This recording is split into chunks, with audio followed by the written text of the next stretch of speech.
Jenny, a kind-hearted waitress, notices a quiet boy at Rosy's diner, always alone, ordering only water. Sensing his hunger, she begins leaving extra meals, pancakes, eggs, without questions.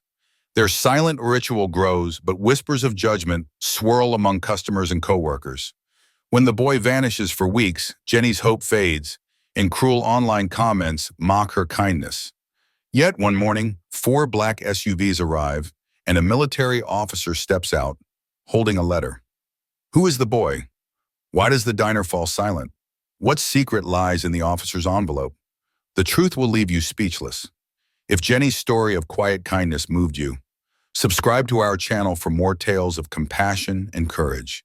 Your support keeps these stories alive, inspiring hope and change. Click the link, hit subscribe, and become part of our mission to honor kindness. In the quiet hum of Rosy's diner, nestled snugly between a hardware store and a laundromat in a sleepy Kansas town, Jenny Miller's moved with the grace of routine. At 29, her life was a tapestry of predictable patterns, rising before the sun kissed the horizon, walking 3 blocks through the crisp morning air, and tying a faded blue apron around her waist. Her smile greeted the regulars, truckers, farmers, and retirees who filled the diner's worn booths, but it was a smile that veiled a quiet ache. Behind her warm hazel eyes lay a loneliness she rarely acknowledged, even to herself. Her 1-bedroom apartment above the pharmacy held only echoes of her past, yellowed photographs of her parents, gone since she was a teenager, her father at 15, her mother 2 years later. Her aunt, who'd raised her through those jagged years, had long since moved to Arizona for her arthritis, leaving Jenny with little more than occasional holiday calls and letters that arrived like rare birds. The diner was her world now, its clinking dishes and murmured conversations her only constant. On a chilly Tuesday in early October, a new presence slipped into her orbit. He was a boy, no older than 10, small for his age, with a wiry frame and eyes that seemed to carry the weight of unspoken stories. They were careful eyes, sharp and guarded, scanning the diner as if mapping every exit and face while revealing nothing of himself. He chose the corner booth farthest from the door, where the morning light barely reached. A backpack, comically large for his slight shoulders, sat propped beside him, and a book lay open on the table, its pages worn from frequent reading. That first day, he ordered only a glass of water, his voice so soft it barely carried over the diner's hum. Jenny brought it with a paper straw and a smile, noting the way his fingers clutched the glass, as if it were a lifeline. He thanked her with a nod so subtle she might have missed it if she hadn't been watching. The second day mirrored the first, as did the third and fourth. By the second week, Jenny had pieced together his rhythm. He arrived at 7:15, exactly 45 minutes before the bell rang at the elementary school 3 blocks away. He'd sit, read, sip his water with deliberate slowness, his eyes occasionally drifting to the plates of pancakes, eggs, and bacon that other customers devoured. At 7:55, he'd close his book, offer a quiet thank you, and slip out, leaving nothing behind but an empty glass and an ache in Jenny's chest. She saw herself in him, not the details of his life, which remained a mystery, but the hunger, not just for food, but for something more. Safety, perhaps, or a moment of kindness that didn't demand repayment. On the 15th day, Jenny acted on an impulse she couldn't quite name.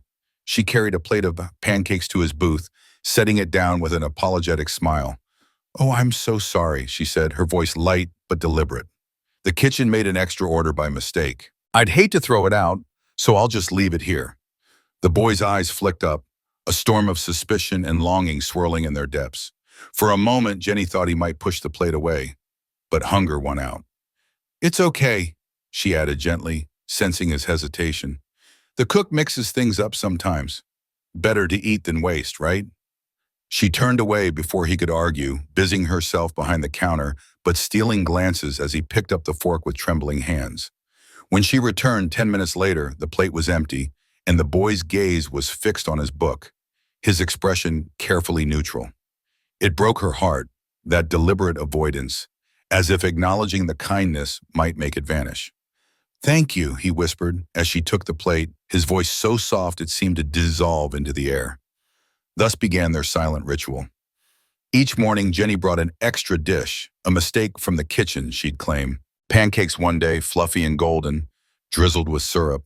Scrambled eggs with buttered toast the next, warm and comforting. Oatmeal sprinkled with brown sugar when the October mornings grew sharp with frost.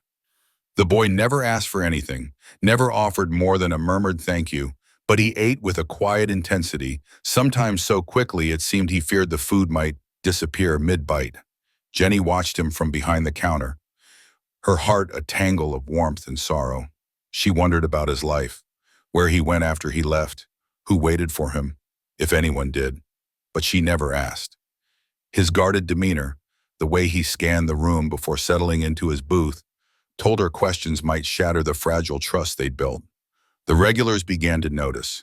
Harold, a retired postal worker who claimed the same stool each morning, leaned over his coffee one day, his bushy brows furrowed. "Who's that kid you keep feeding?" he asked, his voice gruff but curious. "Never seen his parents around." Jenny shrugged, wiping the counter with a one that didn't need wiping. "Don't know," she admitted, her tone soft but firm. "He's hungry, though." Harold grunted, unconvinced, but let it drop.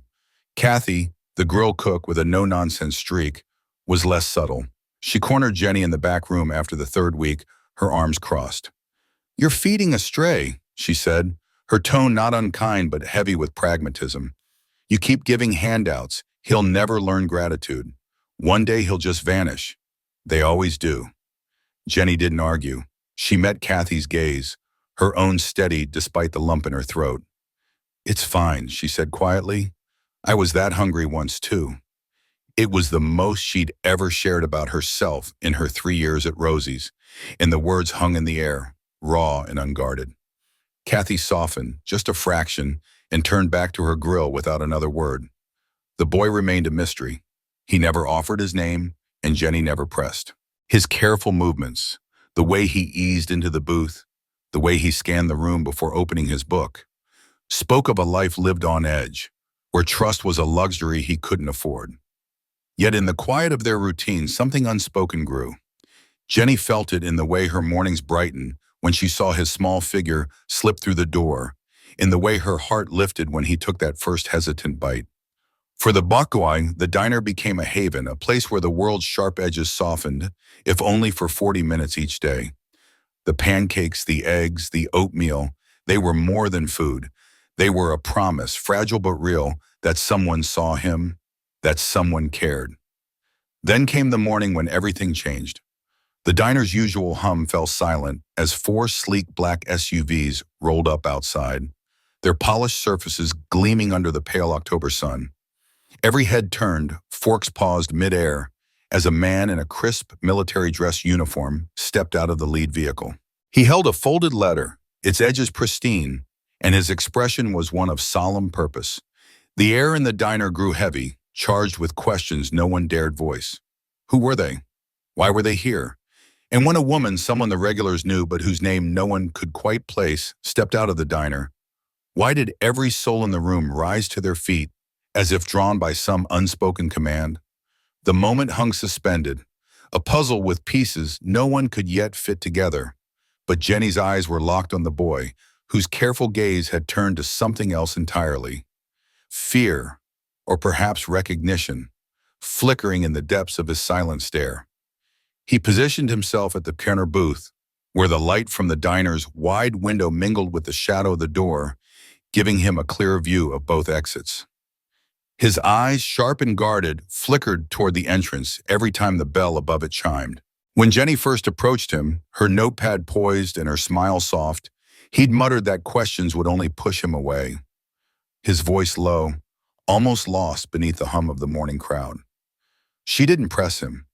Instead, she made it her quiet mission to ensure his water glass was always brimming, the pancakes steaming on the plate, and the diner's worn vinyl booth felt like a sanctuary where he could exhale, if only for the 40 minutes he spent there each morning. Jenny watched him from behind the counter, her hands busy wiping down the coffee machine, but her mind tracing the edges of his solitude.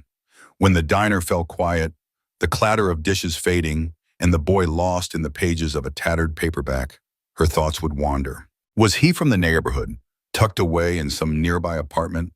Did he have family waiting somewhere, or was he as alone as he seemed? The hollows beneath his eyes, The way his thin frame seemed to carry hunger like an old friend tugged at her heart. But she pushed those questions aside, swallowing them like bitter coffee.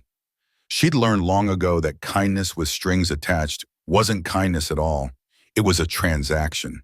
So she kept their unspoken agreement alive, pouring warmth into small gestures. A fresh stack of pancakes, a quick refill of water, a smile that didn't demand answers. Over time, she noticed a shift in him, subtle but undeniable. His shoulders, once hunched as if braced for a blow, began to soften. His gaze, which had darted away from hers like a startled animal, lingered a moment longer each time she set a plate before him. That fleeting eye contact, stretching from a split second to a full two, felt like a victory. It was enough to convince Jenny that her small acts of care, however modest, held weight. By the sixth week, her routine with the boy had become a quiet rhythm in the diner's daily hum. Most of the regulars noticed but said nothing, their eyes flicking toward the corner booth with a mix of curiosity and restraint. Others, though, couldn't resist. Their words carried the sharp edge of judgment, honed by a worldview that had long forgotten what it meant to need. One businessman, a regular with a pressed suit and a permanent scowl, leaned back in his seat one morning, his coffee cup dangling from his fingers. "Playing charity worker on company time, Jenny," he said, his tone dripping with disdain, as if her kindness was a personal affront. "Kids these days think they're entitled to handouts everywhere." Another regular, an older woman with a penchant for gossip, chimed in a few days later. "Back in my day, you didn't get free food just for looking pathetic," she said, her voice loud enough to carry across the counter. Jenny let their words slide off her, like rain streaking down the diner's fogged-up windows. She'd learned early that defending kindness often made cynics dig in deeper, their hearts calcifying against the very thing they criticized. But Mark, the diner's manager, wasn't so easily brushed off. One morning, he called her into the cramped office behind the kitchen, the air thick with the smell of grease and stale coffee. His brow glistened with sweat, as it always did, and his fingers tapped a restless rhythm on the chipped laminate desk. "I've been watching you with that kid," he said, his voice firm but not unkind. "You can't keep giving away free meals, Jenny. It's bad for business. Sets a precedent we can't afford." Jenny twisted the hem of her apron, her knuckles whitening. She'd known this conversation was coming, had braced for it in the quiet moments between orders. "I understand," she said softly, then straightened, her voice steadying. "I'll cover the cost myself." Mark's eyebrows shot up, surprise flickering across his face. "From your tips? Those barely cover your rent as it is." She nodded, resolute. "It's my choice. Just one meal a day. I can manage." Her tone carried a quiet steel, and Mark studied her for a long moment, as if seeing her for the first time. Finally, he sighed, leaning back in his chair. "Fine, but if it starts affecting your work, or if that kid causes any trouble, it stops. Immediately. Understand?" Relief flooded through her, warm and heavy, like sunlight breaking through a storm. She'd feared a reprimand, maybe even losing her job, but this compromise was something she could live with. Each morning, she set aside a portion of her tips, money that might have gone toward a new winter coat to replace the one with the fraying cuffs, or the dentist appointment she'd been putting off for months, and paid for the boy's breakfast. Then came a Thursday in November, the air outside sharp with cold, and the boy didn't show. Jenny found herself glancing at the door every few minutes, her stomach nodding with an unease she couldn't name. She prepared his usual plate of pancakes anyway, setting it at his empty booth, the golden stack a quiet hope that he'd walk through the door. "Waste of food," Kathy, another waitress, muttered as she passed by, shaking her head with a mix of pity and pragmatism. By closing time, the untouched plate sat like a silent accusation. Jenny couldn't bring herself to throw it away. She wrapped the cold pancakes carefully and took them home, their weight in her bag heavier than it should have been. The next day, the booth stayed empty. And the day after that, a week passed with no sign of him, and the hollow ache in Jenny's chest grew sharper. Had he moved on, as Kathy had predicted, like a stray cat that wanders off when the handouts stop? The thought left her unsettled, a quiet grief for someone whose name she didn't even know. His absence was a small, flickering light snuffed out, leaving the diner just a little dimmer. "Told you," Kathy said on the 10th day, her voice not cruel but heavy with the certainty of someone whose cynicism had been proven right. They never stick around once the free ride's over. Jenny didn't respond, her eyes fixed on the empty booth as she wiped down the counter, her movements slower than usual. She'd never known his story, his name, or where he came from, but the space he'd occupied in her mornings felt significant, and now it was gone. He chose the corner booth deliberately, where the soft glow from the diner's wide window met the shadow cast by the door, giving him a clear line of sight to both exits. His eyes, sharp and wary, darted toward the entrance every time the bell above it jingled, as if he were measuring the distance to safety. When Jenny first approached him, her notepad in hand and her smile gentle, he'd spoken in a low, guarded tone, warning that questions would only drive him away, his voice nearly swallowed by the morning chatter of forks and coffee cups. She didn't push. Instead, she poured her care into small, quiet acts, keeping his water glass full, ensuring the pancakes arrived warm and golden, and turning the diner's worn booth into a refuge where he could let his guard down, if only for the 40 minutes he lingered each morning. From behind the counter, Jenny watched him, her hands busy polishing the coffee machine, her mind tracing the contours of his solitude. In the rare moments when the diner grew still, the clink of dishes fading and the boy immersed in a dog-eared paperback, her thoughts would drift. Did he live nearby, tucked into some cramped apartment down the street? Was there a family somewhere waiting for him, or was he as alone as he appeared? The shadows beneath his eyes, the way his thin frame seemed to carry hunger like a constant companion, stirred a quiet ache in her chest, but she swallowed her curiosity, pushing it down like bitter coffee grounds. She'd learned long ago that kindness with expectations wasn't kindness. It was a bargain, and she wanted no part of that. So she honored their silent pact, offering warmth in the form of a steaming plate, a quick refill, a smile that asked for nothing in return. Over time, she saw the change in him, subtle but profound. His shoulders, once tensed as if bracing for a strike, began to ease. His eyes, which had once fled from hers like a startled deer, started to linger, a fleeting moment at first, then stretching to a full second or two when she set his plate down. That tiny shift, that brief connection, felt like a triumph. It told her that her small gestures, however humble, mattered. By the 6th week, their routine had woven itself into the fabric of the diner's daily rhythm. Most regulars noticed but kept their thoughts to themselves, their glances toward the corner booth tinged with curiosity or quiet approval. Others, though, couldn't hold back. Their words carried the sting of judgment, sharpened by a worldview that had forgotten the weight of need. A businessman, a regular with a starched suit and a perpetual frown, leaned back one morning, his coffee cup dangling lazily from his fingers. "Playing charity worker on company time, Jenny?" he said, his voice thick with contempt, as if her kindness was a personal offense. Kids these days think they're owed handouts everywhere. A few days later, an older woman, her voice loud enough to carry over the counter, added her own commentary. "In my day, you didn't get free food just for looking sad," she said, her tone sharp with nostalgia for a harsher time. Jenny let their words roll off her, like rain streaking down the diner's fogged windows. She'd learned early that defending kindness often hardened the hearts of those who mocked it, their cynicism growing like a callus. But Mark, the diner's manager, wasn't so easily ignored. One morning he summoned her to the tiny office behind the kitchen, where the air hung heavy with the scent of grease and old coffee. His brow, perpetually damp with sweat, glistened under the fluorescent light as his fingers drummed a restless beat on the chipped laminate desk. "I've been watching you with that kid," he said, his voice firm but not cruel.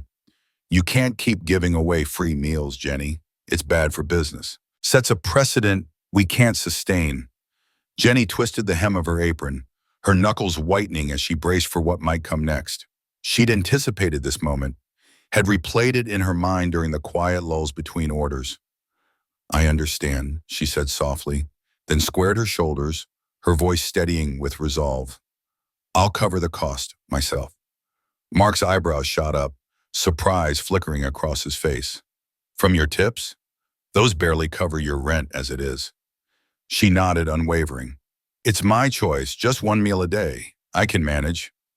Her tone carried a quiet determination, and Mark studied her for a long moment, as if seeing her anew. Finally, he sighed, leaning back in his chair.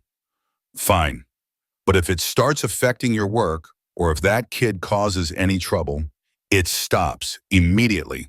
Understand?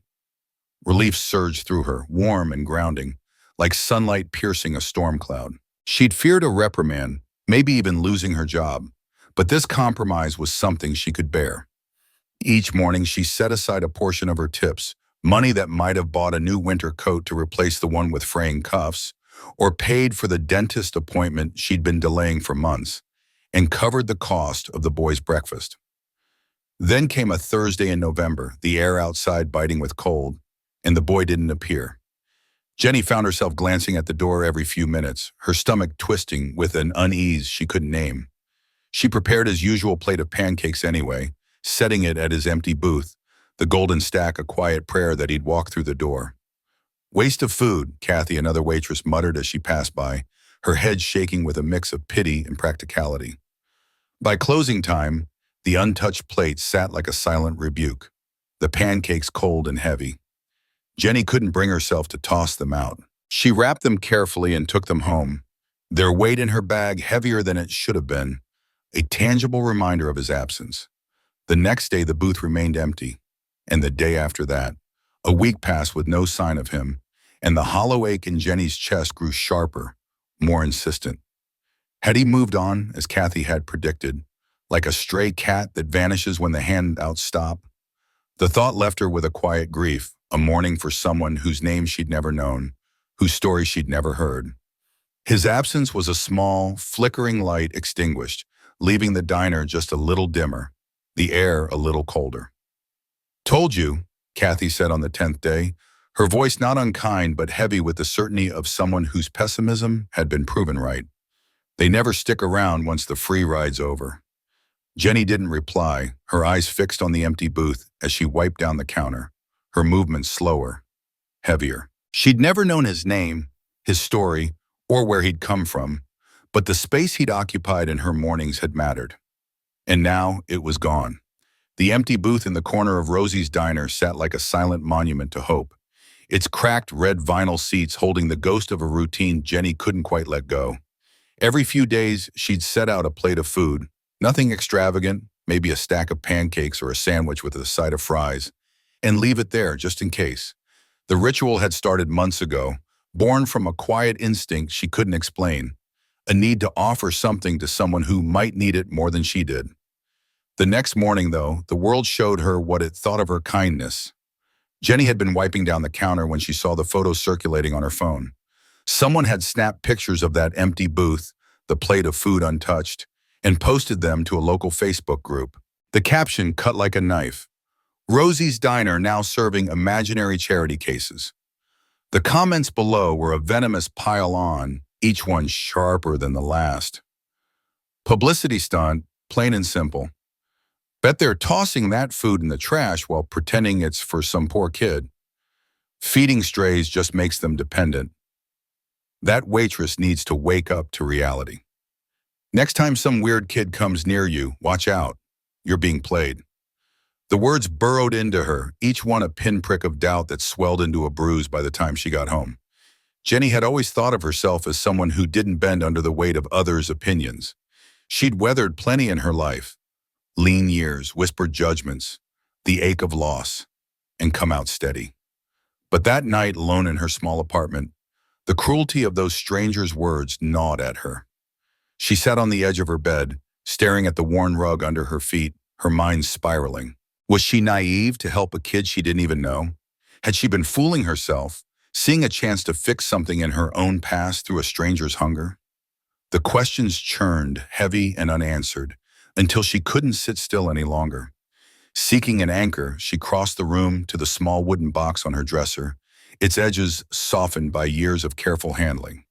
Inside were the fragments of a life she held close, a faded photograph of her father in his army medic uniform, his smile warm and unshaken against the stark desert behind him. And next to it, the leather journal he'd carried through his service, its pages fragile but heavy with meaning. Jenny lifted the journal, her fingers brushing the worn cover as she opened it to a page she'd read so many times she could recite it in her sleep. Her father's handwriting, steady and deliberate, filled the lines. Shared half my ration with a local boy today. Johnson called me a fool, said the kid would probably sell our position to the enemy. Maybe he's right, but that boy's eyes when he took the food, they were the same as mine when Mom would slip me the last slice of bread during the lean years. You don't get poorer by giving away half a loaf. But if you forget how to share, you stay hungry your whole life. Jenny traced the ink with her fingertip, her throat tightening as a wave of clarity broke through her doubt. Her father hadn't needed to know that boy's name or his story to see the hunger in his eyes. Hunger didn't care about credentials or motives. It just asked for bread, not explanations.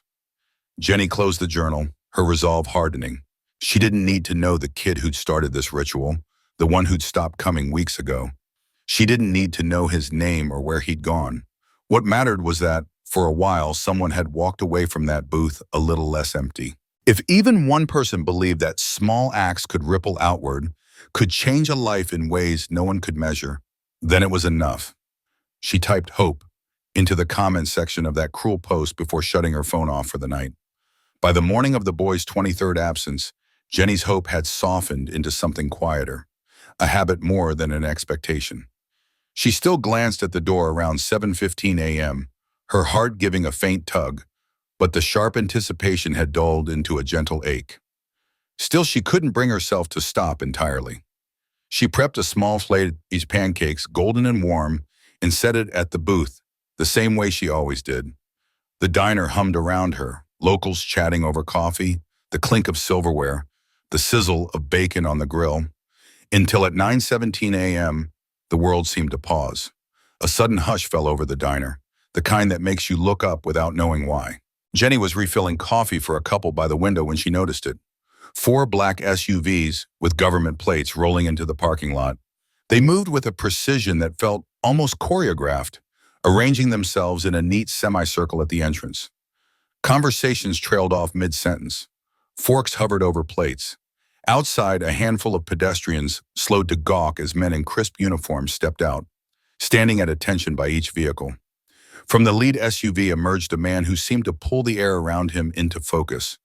He was tall, his face carved with lines that spoke of too many years under harsh suns and too few moments of rest. His dress uniform, adorned with rows of ribbons and medals that glinted in the morning light, marked him as someone important, someone who carried authority like a second skin. He surveyed the diner's faded sign before striding toward the door, flanked by 2 younger officers. The bell above the entrance chimed as they stepped inside, the sound piercing the unnatural quiet. Mark, the diner's manager, hurried out from the back office, fumbling with his tie. "Can I help you, gentlemen?" he asked, his voice pitching higher than usual, betraying his nerves. The senior officer removed his cap, holding it under one arm. "I'm looking for someone who works here," he said, his voice low but clear. "A woman named Jenny." The diner went so still that Jenny could hear the faint hum of the refrigerator behind the counter. Every pair of eyes swiveled towards her as she stepped forward, still clutching the coffee pot, her heart thudding in her chest. "I'm Jenny," she said, forcing her voice to stay even despite the sudden dryness in her mouth.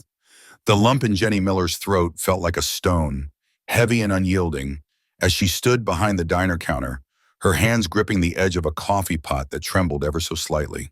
The man before her, Colonel David Reeves of the United States Army Special Forces Command, carried an air of authority softened by a flicker of compassion in his eyes. His stern features eased as he spoke her name, Jenny Millers. She gave a small nod, her heart thudding in her chest, and carefully set the pot down, fearing her shaking hands might betray the anxiety coiling inside her. The diner, usually a hum of clinking dishes and murmured conversations, seemed to hold its breath. Colonel Reeves reached into the breast pocket of his uniform, his movements deliberate, and produced an envelope. Crisp, official, sealed with purpose. "I'm here today," he said, his voice steady but warm, "to honor a promise I made to one of my men." He held the envelope out to her, its weight seeming to carry more than paper. "This is a letter from the Commanding General of Special Forces Operations, and I also have a personal message to deliver from the father of a boy named Adam." The name Adam stirred something deep within Jenny, unfamiliar yet resonant, like a half-remembered dream. Her brow furrowed, her mind racing to place it, but the colonel's next words anchored her. The boy you've been feeding these past few months, he explained, his gaze unwavering. Adam Thompson. His father was Master Sergeant James Thompson, one of the finest soldiers I ever had the privilege to command. The word was landed like a blow, a quiet devastation that pressed against Jenny's shoulders, making her sway ever so slightly. Confusion clouded her face, and she glanced at the envelope, still not reaching for it. I don't understand, she murmured, her voice fragile. Is Adam, is he okay? He's safe, Reeves assured her, his tone gentle but firm. He's with his grandparents now in Colorado. But for nearly 3 months, that boy came here every morning before school after his father was deployed on a classified operation. The pieces of the puzzle began to shift into place for Jenny, each one heavier than the last. She thought of the quiet boy who slipped into the diner each day, his eyes watchful, his movements careful, as if he carried a secret too big for his small frame. She'd noticed the way he savored each bite of pancakes or eggs, the way his hunger seemed to go beyond an empty stomach, reaching into a place of loneliness she hadn't dared to question. What Sergeant Thompson didn't know, Colonel Reeves continued, his voice steady but threaded with sorrow, was that his wife had walked out shortly after he deployed, leaving Adam behind. A gasp rippled through the diner, soft but collective, as the weight of those words settled over the room. Jenny's chest tightened, her breath catching as she pictured Adam, now a name, now a story, alone in a house that must have felt hollow, abandoned by the one person meant to protect him. That boy, Reeves said, was too proud, too scared of being taken from his home to tell anyone. He survived on his own, stretching the small emergency fund his father left, making meals last longer than any child should have to. Jenny's heart ached, a sharp, twisting pain as she imagined Adam counting coins, rationing food, waking each morning to an empty house, all while carrying the weight of his father's absence. The diner's other patrons, some of whom had once whispered about Jenny's handouts with disapproval, now sat in stunned silence, their faces a mix of shock and shame. Sergeant Thompson fell in Afghanistan 2 months ago, Reeves said, his voice professional, but not untouched by grief. The words hit Jenny like a wave, cold and unrelenting, and she pressed a hand to her chest as if to steady her breaking heart. Reeves opened the envelope, his fingers careful, and withdrew a handwritten note on paper that looked worn, as if it had been carried through battles. In his final letter, he said, Sergeant Thompson asked us to find the woman named Jenny at the diner, the one who fed his son without ever asking why he was alone. He wrote, if I don't make it back, please thank the person who's been giving Adam breakfast. He mentioned her in his letters to me. Reeves paused, his eyes meeting Jenny's, and she saw the depth of emotion he was holding back. He said you never made Adam feel ashamed, never pried into his pain. You just fed him, day after day, expecting nothing in return. He wanted you to know that you didn't just feed a hungry child. You gave a soldier's son his dignity. Tears welled in Jenny's eyes, blurring the world around her as she reached out, her hands trembling, to accept the letter. The paper felt fragile, sacred, as if it carried the last echoes of a father's love.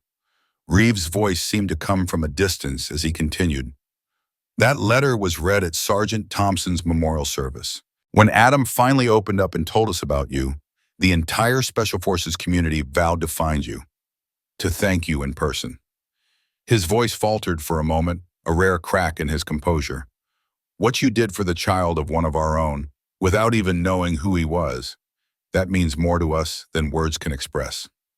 The diner was utterly still, the kind of silence that feels alive with unspoken emotions. Even those who had once judged Jenny's kindness now sat with bowed heads, their earlier scorn replaced by a quiet reckoning. Colonel Reeves drew himself up, his posture rigid with purpose, and snapped to attention. In a gesture of profound respect, he rendered a formal salute, an honor rarely extended beyond the ranks of soldiers. Behind him, every military member in the room rose and did the same, their movements synchronized, their faces solemn. On behalf of the United States Army Special Forces, Reeves said, his voice ringing with a conviction, on behalf of the brothers in arms of Master Sergeant James Thompson, and most of all on behalf of Adam, thank you. Jenny stood frozen, her breath shallow, overwhelmed by the weight of what her simple acts had meant. Pancakes flipped on a griddle, a glass of milk poured without hesitation, a smile offered without judgment. These were the things she'd given, never imagining they could hold such power.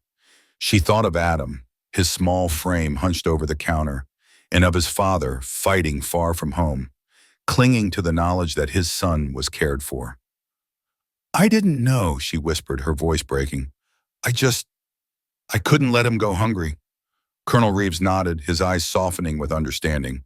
And in that moment, the diner felt like a sanctuary, a place where kindness had woven a thread of hope through unimaginable loss. In the quiet hum of Rose's diner, where the clink of coffee cups and the murmur of small-town chatter formed a familiar rhythm, Jenny Miller stood at the heart of a moment that would ripple far beyond her imagination. She had always believed that sometimes the simplest act, like filling an empty plate for a hungry child without prying into their pain, was the truest form of compassion. On that day, as if choreographed by some unseen hand, every soldier in the room and those standing sentinel by their vehicles outside snapped to attention, their salutes crisp and unified. The diners, ordinary folks caught up in their own lives moments before, rose to their feet, their silence a reverent acknowledgement of the ceremony unfolding. Jenny, the unassuming waitress who had spent years blending into the background, stood at the center of it all, her hands trembling as she clutched a letter, a father's final expression of gratitude. Her small, daily gestures of kindness had not only nourished a child's body, but had safeguarded a soldier's honor, granting him peace in his waning days. Jenny's heart pounded as she stood, the weight of the moment pressing against her chest. She had never sought recognition. Her life had been one of quiet endurance, shaped by her own memories of scarcity and solitude. Yet here she was, the focal point of a room filled with respect, her simple apron suddenly feeling like a mantle of responsibility. The letter in her hands, penned by Master Sergeant Thompson, was more than words. It was a tether to a man she'd never met, a father who had entrusted her with his son's well-being. She felt a swell of pride, but also a quiet ache, knowing that her kindness had been a lifeline for a boy who carried too much for his young shoulders. The week that followed the Colonel's visit transformed Roz's diner in ways no one could have foreseen. The story of Jenny's quiet generosity spread like a spark through dry grass, leaping from whispered conversations to social media posts, then landing on the front page of the local paper. The same Facebook group that had once sneered at Jenny's charity case now shared a heartfelt retelling of the sergeant's letter, their words brimming with admiration. Thousands of likes and comments poured in, each one a small testament to the power of her actions. Regulars began asking for Jenny's section, their smiles warmer, their tips more generous, often accompanied by scribbled notes. "Thank you for showing us what truly matters," one read. Another, from a mother whose son served in the Navy, said, "Your kindness gives me hope that someone's looking out for him too." Mark, the diner's gruff owner, who had once grumbled about Jenny's free pancakes for Adam, underwent his own quiet transformation. He hung a small American flag beside the booth where Adam had sat, its stars and stripes a silent tribute. Below it, he placed a modest plaque honoring those who serve and the families who wait. The booth became a sacred space, never left empty for long. Veterans claimed it as a place to share stories. Active duty soldiers passing through town lingered there to feel a touch of home, and families who seemed to be struggling were seated there with a quiet dignity by the staff. Mark's initial reluctance had given way to a deep respect for Jenny's instincts, and though he'd never say it aloud, he carried a newfound pride in the diner's role as a haven. Jenny, meanwhile, wrestled with the spotlight. She had spent her life avoiding attention, her own past teaching her to keep her head down and her heart guarded. The praise felt overwhelming, almost intrusive, yet it also stirred something within her, a sense of purpose she hadn't realized she'd been craving. Each note left on a table, each kind word from a customer, chipped away at the walls she'd built around herself. She began to see her reflection in their eyes, not as the invisible waitress she'd always been, but as someone whose small choices had woven a tapestry of connection. 7 days after the Colonel's visit, a manila envelope arrived with Jenny's name scrawled across it. Her breath caught as she opened it, revealing a letter written in the careful, deliberate hand of a young girl. "Dear Miss Jenny," it began, I didn't know your name until the day the colonel came to find me. But every morning for those months, you were the only person who looked at me like I wasn't invisible or broken. Adam Thompson's words hit Jenny like a wave, each one carrying the weight of his loneliness and gratitude. He wrote of his father, who'd taught him that heroes wear uniforms, not capes, but added, I think sometimes they wear aprons, too. He spoke of the despair he'd felt when his father's letters stopped, convinced the world had turned its back on them both. Yet Jenny had remembered him, offering pancakes and a smile without demanding explanations he couldn't give. Adam's letter revealed glimpses of his new life now, living with his grandparents, learning to fish, savoring his grandmother's cookies. But the undercurrent of loss was palpable. He missed his father, and sometimes he missed her pancakes too. He ended with a postscript. I finished the book I was reading. It had a happy ending, after all. Jenny's eyes lingered on those words, her throat tight with emotion. She could picture Adam writing them, his small frame hunched over a desk, trying to find light in his grief. The letter felt like a sacred trust, a reminder that her kindness had been a lifeline, not just for Adam's body, but for his spirit. Jenny framed the letter and hung it behind the counter, not as a display for others, but as a personal touchstone.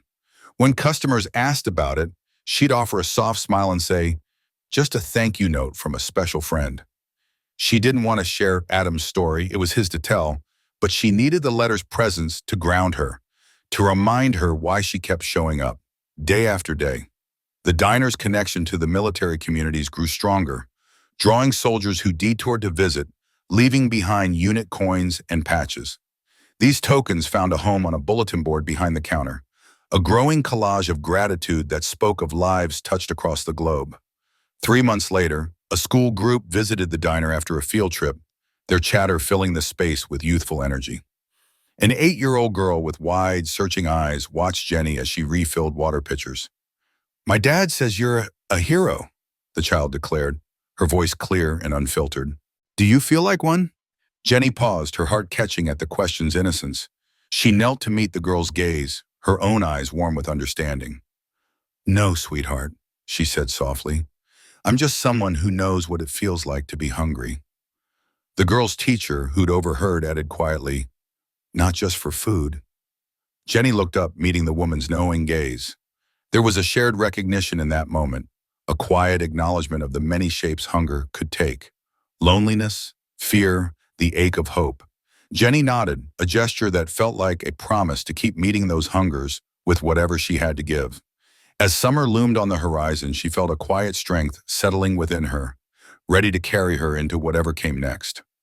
In the quiet hum of Roz's diner, where the clink of coffee cups and the murmur of small-town chatter formed a familiar rhythm, Jenny Miller stood at the heart of a moment that would ripple far beyond her imagination. She had always believed that sometimes the simplest act, like filling an empty plate for someone, a hungry child, without prying into their pain, was the truest form of compassion.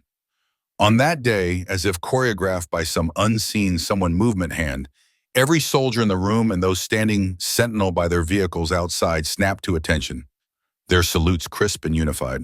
The diners, ordinary folks caught up in their own lives moments before, rose to their feet, their silence a reverent acknowledgement of the ceremony unfolding.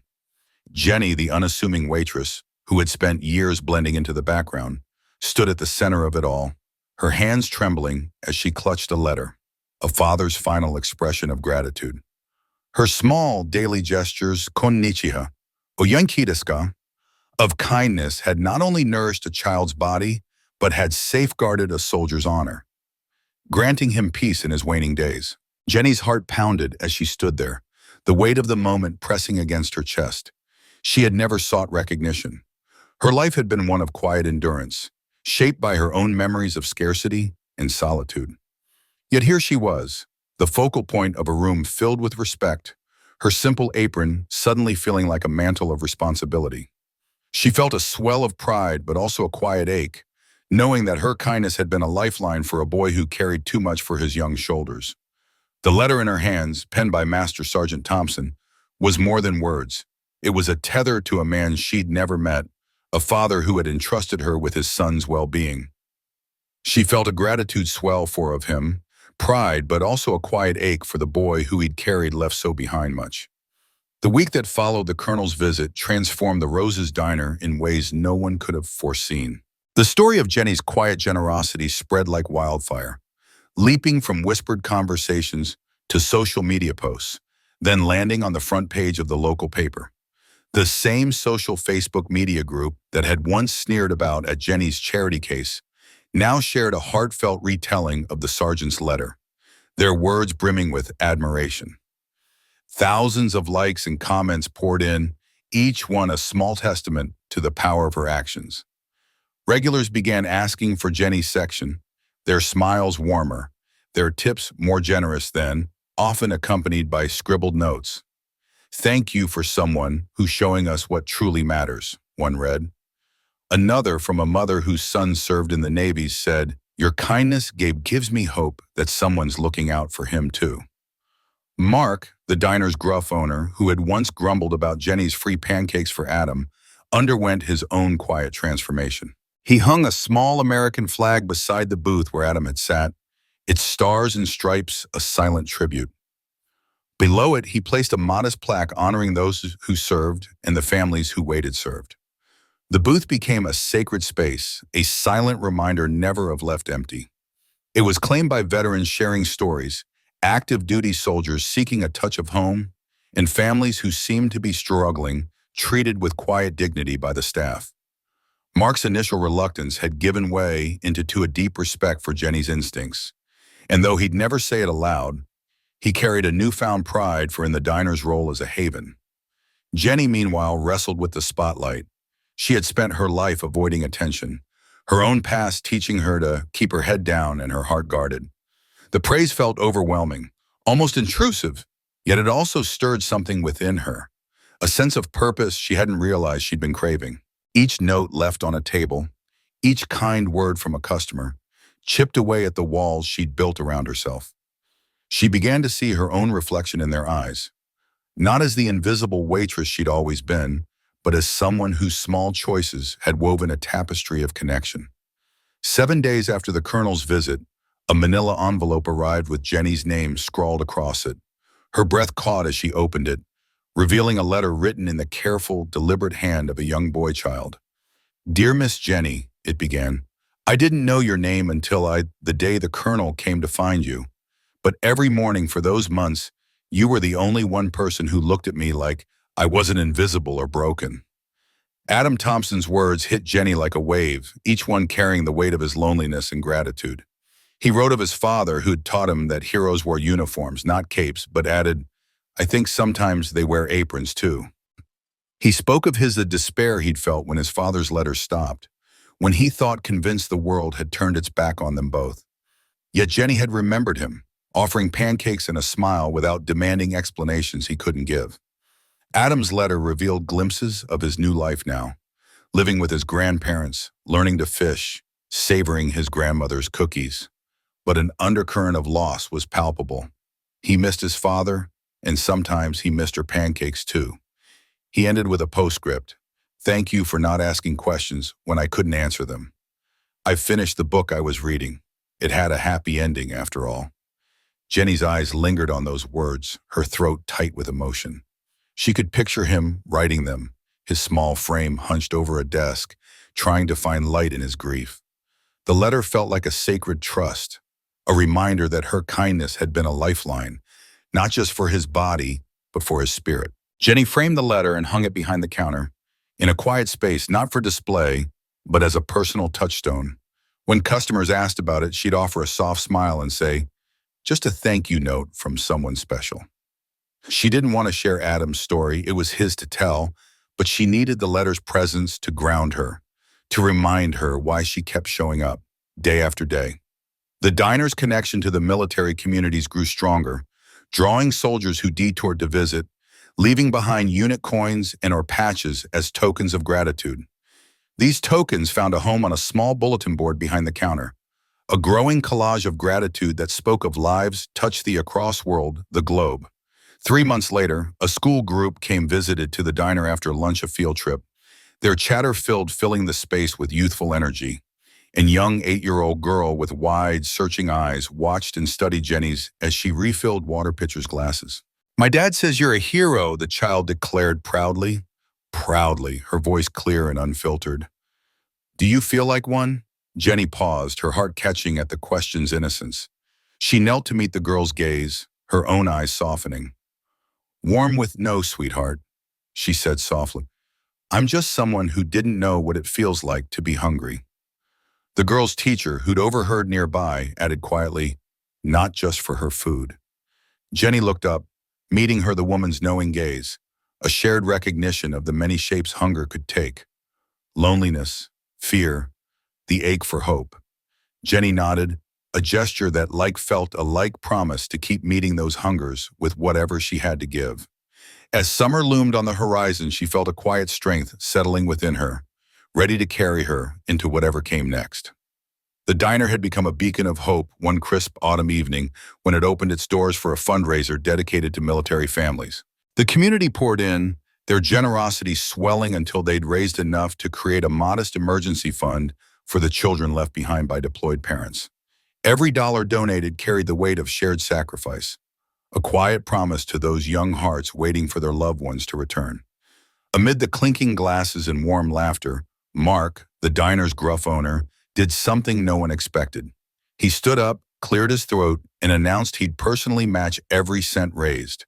The room fell silent, not out of shock, but in awe of a man they thought they knew, revealing a side so deeply hidden. Later, as the last guest trickled out, Mark lingered by the counter, wiping it down absently as Jenny, the steadfast waitress who'd organized the event, stacked chairs. She noticed his unusual quiet, the way his hands moved slower than usual, as if wrestling with something inside. You didn't have to do that, you know, she said softly, not looking up from her task. Mark paused, his broad shoulders hunching slightly, and then he spoke, his voice low and raw.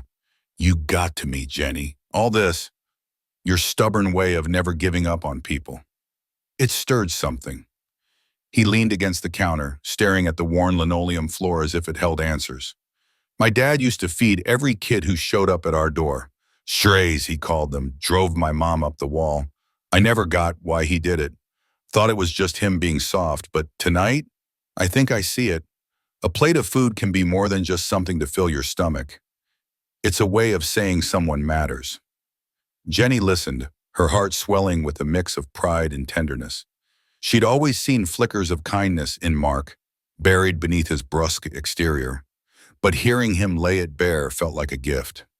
She nodded, not trusting her voice, and the two worked in companionable silence, the diner's soft hum of fluorescent lights wrapping them in a moment of shared understanding. Almost exactly a year later, on a hushed Tuesday morning, Jenny arrived for her early shift, her breath visible in the chilly dawn air. The diner was still dark, its neon sign flickering faintly as she unlocked the door. She stepped inside, the familiar scent of coffee grounds and warm grease greeting her, and made her way to her usual station behind the counter. Something caught her eye, a glint of metal beside her order pad. Her fingers brushed against it, and she froze. It was a challenge coin, the kind carried by military personnel, a rare token of camaraderie shared only among those who'd earned it. One side bore the fierce insignia of the Special Forces, etched with precision. She turned it over, her breath catching as she read the custom engraving, Sir Memor, always remembering. The words felt like a whisper from someone who'd seen her heart, her quiet acts of care, and wanted her to know they hadn't gone unnoticed. Jenny's eyes darted around the empty diner, half expecting to see someone lingering in a booth or by the door. But the place was still, save for the soft creak of the building settling. She stepped outside, the early morning breeze tugging at her apron as she scanned the street. The American flag above the entrance swayed gently, its colors vivid against the pale scarcity. No unfamiliar cars idled nearby, no messengers waited with explanations, just the town stirring awake. Sprinklers hissed on neatly trimmed lawns, and the faint rumble of the school bus echoed from a few streets over, carrying kids to their first classes of the day. She slipped the coin into her pocket, its cool weight grounding her, a silent reminder that kindness, given freely, sometimes circles back in ways you never see coming. That evening, as Jenny prepared to head home, she noticed Mark by the front window, carefully taping up a new sign. It was simple, almost elegant in its clarity. Whoever you are, whatever you can pay, no one leaves hungry. She paused, watching him smooth the edges with a care he rarely showed. He caught her gaze and shrugged, a faint flush creeping up his neck. New policy, he muttered, turning back to the window. Figured it was about time. Jenny's lips curved into a soft smile, her heart recognizing the unspoken truth in his gesture. No fanfare, no speeches, just a man who'd seen enough of the world's hunger, both physical and otherwise, to know that a meal could be a lifeline.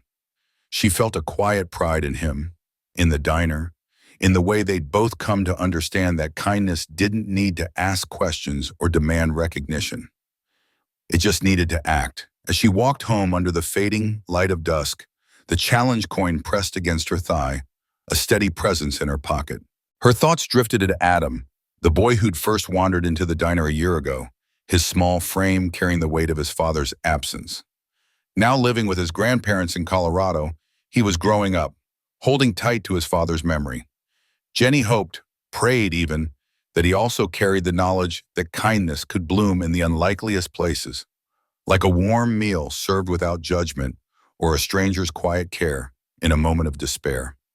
She thought of the coin's inscription, always remembering, and felt a pang of gratitude for whoever had left it. They hadn't needed her to know she'd made a difference. They'd seen her, just as she'd seen Adam, just as Mark had seen the hungry kids of his father's memory. In the end, the diner wasn't just a place to eat. It was a sanctuary where people were fed, body, and soul, without expectation. Some acts of goodness don't demand to be remembered with loud applause or written in history books. They just need to know that for one person, today was a little less hungry, a little more kind, and sometimes that's enough to shift the course of a life.